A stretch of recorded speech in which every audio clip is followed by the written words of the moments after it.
مادرم، من بر تو می دادم ورا، دنیا به دستم بود اگر. تا ببینی در جهان کس را ندیدم، چون تو غمخواری جگر. یک لباسی کهنه سالان به تن داری، نمی گویی عیان. از نصیب خود به فرزند می دهی، چون نمی اندیشی جان. مادرم، دنیای من، دنیا ببین می گویی بر من روز و شب. در درونی دیده هایت می بینم من روی دنیا را عجب. شب نشب است از برایت در سرم بیداری روز. مهربانی می کنی گویا به چشمت طفلی نوزادم هنوز. بی صبوری می کنی یک دم اگر از نزد تو باشم جدا.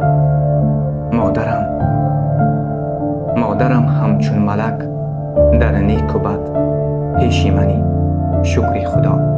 عیدتان مبارک باشد مادران عزیز و ارجمند.